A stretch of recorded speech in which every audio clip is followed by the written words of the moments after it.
O, gayong araw, mga kababayan, libing ni Pope Francis. As you know, yung ating Pangulong Bongbong Marcos, pati si First Lady Lisa Marcos, lumipad po pa Vatican. Ayan po, kasama niya yung mga world leaders. Ayan, si Trump at mga world leaders kasama yung ating Pangulong Bongbong.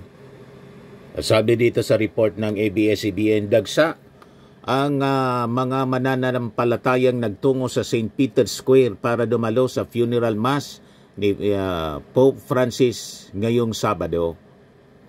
Yan po mga kababayan. Punong-puno po yung St. Peter's Square. Ito yung kabaong ng Santo Papa.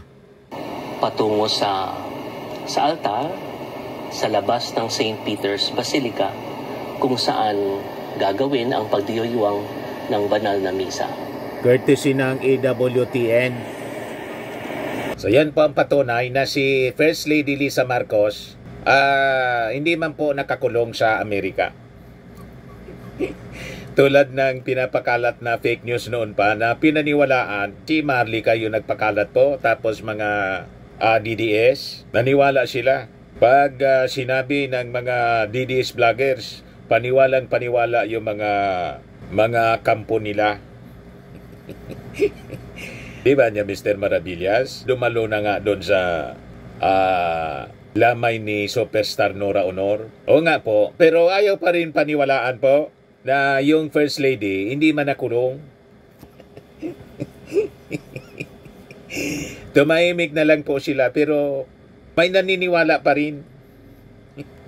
Ganon sila katindi. Sabi ko nga, isa sa mga katangian nitong mga DDS at DDS vloggers, naniniwala sila sa sarili nilang kasinungalingan. Di ba talent din yan? O ngayon, ito yung mga balita ngayon. Sabi dito sa People's Tonight, ready na daw si Bato na talad ka rin papuntang dahig. Baga naman niya, yabang lang ni Bato. Sa totoo lang po mga kababayan, it is just a matter of time. Kung kailan lalabas, basta malapit na. Sa paniwala nga po ng iba, baka hindi na po abuti ng eleksyon si Bato. Kalad ka rin na po sa papuntang ICC. Kaya yung mga boboto kay Bato, sayang lang ng boto ninyo. Itong mga minions ni Duterte, I think kasama din si Bongo. Siyam to, mga kababayan, sa report ng Vera Files. Magiging sunod-sunod po, mga kababayan. Kaya lang ang warrant of arrest, tulad ng sinerve kay Digong, secret po.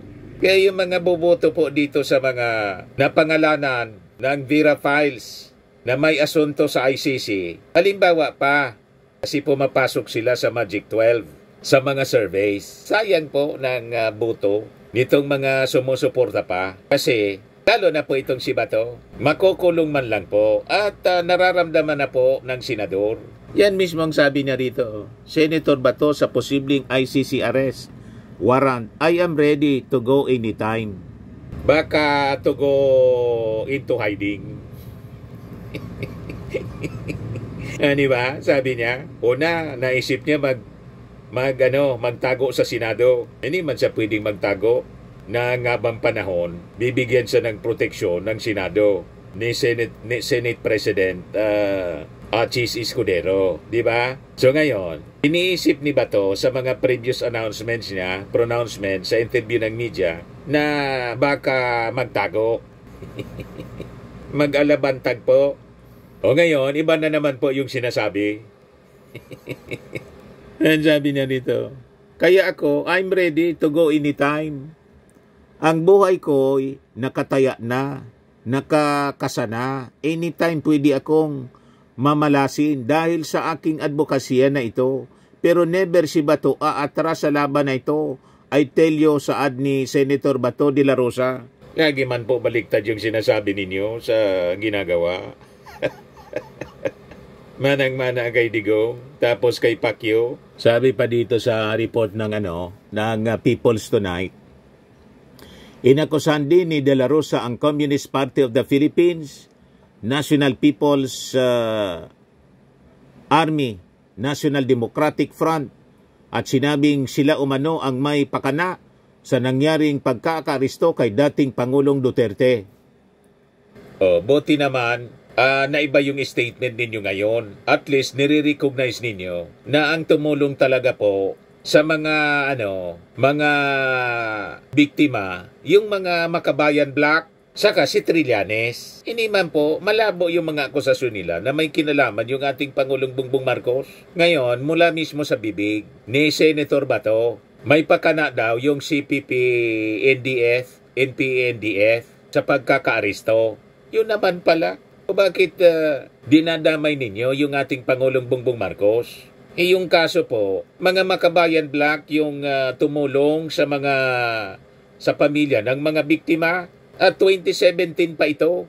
You see, yung mga Makabayan Black kasi hindi nila nakita na magkakahustisya sa mga korte dito sa Pilipinas noon. Kaya final nila sa ICC. Ayan mismo yung admission ni Senator Bato.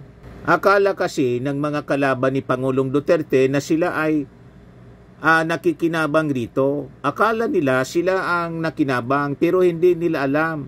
Sa likuran pala ng lahat ng ito ay yung CPP-NPA-NDF nasa likod. Tuwang-tuwa sa mga pangyayari ngayon. You see? Kaya wag kayo mga kababayan maniniwala sa mga propaganda ng mga DDS. Kasi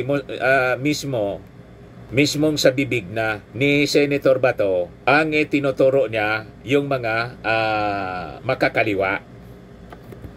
Yon ang nasa likod. So mismong si Senator Bato nilinis yung pangalan ng ating Pangulong Bongbong Marcos. Na talaga naman po, nagkataon lang na yung warrant of arrest mga kababayan ay lumabas sa panahon ng ating Pangulong Bongbong Marcos.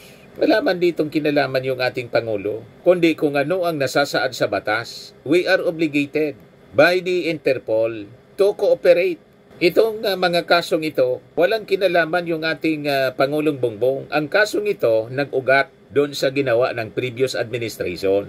Nag-ugat sa ginawa ni Digong, ni Bato, ni Bongo, lahat ng mga akusado na opisyal at dating opisyal ng ating pamahalaan ng PNP. Yon ang katotohanan mga kababayan yan. Ngayon, malinaw na. At ang paglilinaw mismo mula sa bibig ni Senator Bato. Doon pa namin ito sinasabi na dinadamay tinuturo nila, lalo na ni Sara Duterte, ang administrasyon ng ating Pangulong Bongbong, pati si Martin Romualdez. Anong kinalaman ni Martin dyan? Anong kinalaman ng ating Pangulo dyan? Hindi pa Pangulo yung ating si BBM, pinaila na sila ng kaso. 2017 pa. Napakalinaw po. You can search the history ng pag-file ng kaso. Nilagyan nila ng kulay, politika. Nagagalit sila sa maling tao, barking at arong tree, mga kababayan. O ngayon, dito tayo sa atake ni Franz Castro kay Sara Duterte. Kasi po, sinupalpal ni Franz Castro. Inuugnay kasi ni Sara Duterte si Jose Castro kay Franz Castro. sabi ni Jose Castro doon sa press briefing, hindi ko anya kaano-ano yan, pero hindi ko nga anya ikinakahiya. Halimbawa pa man, totoo. Pero ang totoo niya, hindi ko man yan kamag-anak. Kaapelido ko lang. Sabi ni Jose Castro. Ito po. Pakinggan natin. Ayusakingan lang din po namin kayo ng reaction dun po sa sinabi ni VP Sara na kayo po at si Representative Castro ay magpinsan po. Reaction po, ma'am. Siguro ito po yung nakakalungkot. Bilang isang Vice Presidente, dapat na nanonood po siya ng mga press briefing. Niliwanag ko na po yan minsan at alam niyo po yan. Ang patungkol sa nasasabing relasyon namin ni Representative Franz Castro. Sinabi ko po na kami po ay hindi magkamag-anak, magkapareho lang po siguro ng surname, pero hindi ko po ikakahiya kung siya man po ay naging kamag-anak ko. Dahil siya po ay makabayan. Masasabi po natin makabayan, makatao rin po. Pero nagkataon lang po, hindi po kasi kami magkamag-anak. So sa ganito pong mga statement po ni VP Sara, Hindi maganda po na Vice Presidenta pa po ang nagpapakalat ng isang disinformation.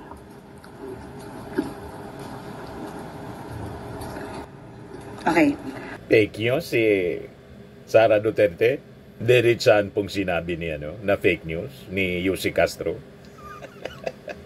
Purveyors ng fake news. O ngayon, nag-react si Franz Castro. Sabi ni Franz Castro kay Sara. Whether magkamag-anak niya kami o hindi, ni Jose Claire, that is not the issue. You, VP Sara Duterte, should be accountable on what you did to the millions of funds entrusted to you by the people. Do your oath to the people with honesty and integrity. Huwag kang mag-asal pusit. Sorry ulit sa mga pusit.